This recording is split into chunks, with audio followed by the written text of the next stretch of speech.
2 ദിനവൃത്താന്തം 31 അധ്യായം. ഇതൊക്കെയും തീർന്ന ശേഷം വന്നുകൂടിയിരുന്ന എല്ലാ ഇസ്രായേലും യഹൂദ നഗരങ്ങളിലേക്ക് ചെന്ന് സ്തംഭ വിഗ്രഹങ്ങളെ തകർത്തു.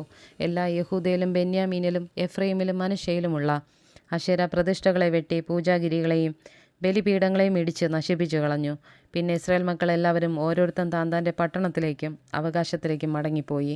അനന്തരം യെഹിസ്കീയാവ് പുരോഹിതന്മാരുടെയും ലേവ്യരുടെയും കൂറുകൂറായി ഓരോരുത്തനെ അവനവൻ്റെ ശുശ്രൂഷപ്രകാരം പുരോഹിതന്മാരെയും ലേവ്യരെയും ഹോമയാഗങ്ങളും സമാധാനയാഗങ്ങളും കഴിപ്പാനും യഹോവയുടെ പാളയത്തിന് വാതിലുകളിൽ ശുശ്രൂഷിപ്പാനും സ്തോത്രം ചെയ്ത് വാഴ്ത്തുവാനും നിയമിച്ചു.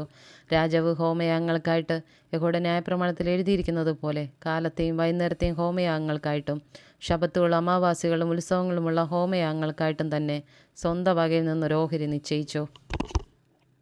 യെരൂശലേമിൽ പാർത്ത ജനത്തോടവൻ പുരോഹിതന്മാരെയും ലേവ്യരും യഹോവയുടെ ന്യായപ്രമാണത്തിൽ ഉറ്റിരിക്കേണ്ടതിന് അവരുടെ ഓഹരി കൊടുപ്പാൻ കൽപ്പിച്ചു. ഈ കൽപ്പന പ്രസിദ്ധമായ ഉടനെ ഇസ്രായേൽ മക്കൾ ധാന്യം, വീഞ്ഞ്, എണ്ണ, തേൻ, വയലിലെ എല്ലാ വിളവും എന്നിവയുടെ ആദ്യഫലം വളരെ കൊണ്ടുവന്നു.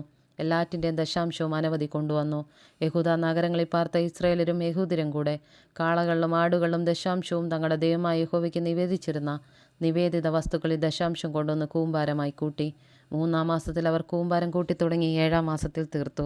യെഹിസ്കീയാവും പ്രഭുക്കന്മാരും വന്ന് കൂമ്പാരങ്ങളെ കണ്ടപ്പോൾ അവർ യഹോവയെയും അവൻ്റെ ജനമായ ഇസ്രായേലിനെയും വാഴ്ത്തി.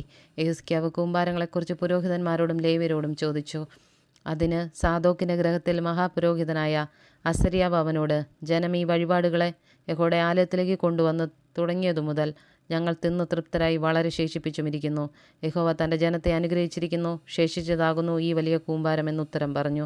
അപ്പോൾ യെഹിസ്കീയാവ് യഹോവയുടെ ആലയത്തിൽ അറകൾ ഒരുക്കുവാൻ കൽപ്പിച്ചു.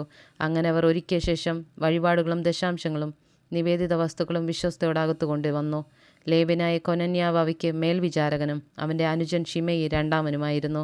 യെഹിസ്കീയാ രാജാവിൻ്റെയും ദേവാലയ പ്രമാണിയായ അസര്യാവിൻ്റെ ആജ്ഞപ്രകാരം യെഹിയേൽ, അസസ്യാവ്, നഹത്ത്, അസാഹേൽ, എരിമോത്ത്, യോസാബാദ്, എലിയേൽ, ഇസ്മഗ്യാവ്, മഹത്ത്, ബെനയാവ് എന്നിവർ കൊനന്യാവിൻ്റെയും അവൻ്റെ അനുജൻ ഷിമയുടെയും കീഴിൽ വിചാരകന്മാരായിരുന്നു.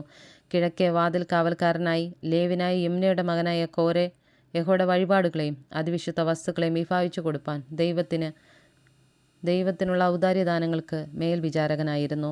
അവൻ്റെ കീഴിൽ തങ്ങളുടെ സഹോദരന്മാർക്കും വലിയവർക്കും ചെറിയവർക്കും കൂറുകൂറായി കൊടുപ്പാൻ ഏദൻ, മിന്യാമിൻ, യേശുവ, ശെമയ്യാവ്, അമര്യാവ്, ശെക്കനിയാവ് എന്നിവർ പുരോഹിത നഗരങ്ങളിൽ ഉദ്യോഗസ്ഥന്മാരായിരുന്നു.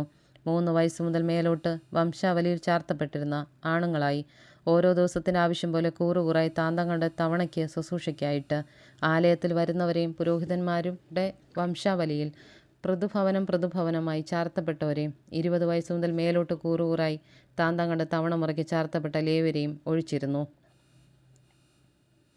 സർവ്വസഭയിലും അവരുടെ എല്ലാ കുഞ്ഞുങ്ങളും ഭാര്യമാരും പുത്രന്മാരും പുത്രിമാരുമായി വംശാവലിയിൽ ചാർത്തപ്പെട്ടവർക്കും കൂടെ ഓഹരി കൊടുക്കേണ്ടതായിരുന്നു.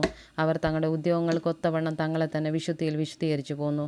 പുരോഹിതന്മാരുടെ സകല പുരുഷ പ്രജയ്ക്കും ലേവ്യരിൽ വംശാവലിയായി ചാർത്തപ്പെട്ട എല്ലാവർക്കും ഓഹരി കൊടുക്കേണ്ടതിന് അവരുടെ പട്ടണങ്ങളുടെ പുൽപ്പുറ പ്രദേശങ്ങളിലെ അഹരോന്യരായ പുരോഹിതന്മാർക്കും ഓരോ പട്ടണത്തിൽ പേർ വീരുവൻ പറഞ്ഞിരുന്ന പുരുഷന്മാരുണ്ടായിരുന്നു.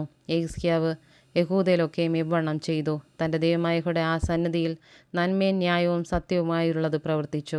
അവൻ ദേവാലയത്തിലെ ശുശ്രൂഷ സംബന്ധിച്ചും ന്യായപ്രമാണം കൽപ്പനയെ സംബന്ധിച്ചും തൻ്റെ ദൈവത്തെ അന്വേഷിക്കേണ്ടതിന് ആരംഭിച്ച സകല പ്രവൃത്തിയിലും പൂർണ്ണ ഹൃദയത്തോടെ പ്രവർത്തിച്ച് കൃതാർത്ഥനായിരുന്നു.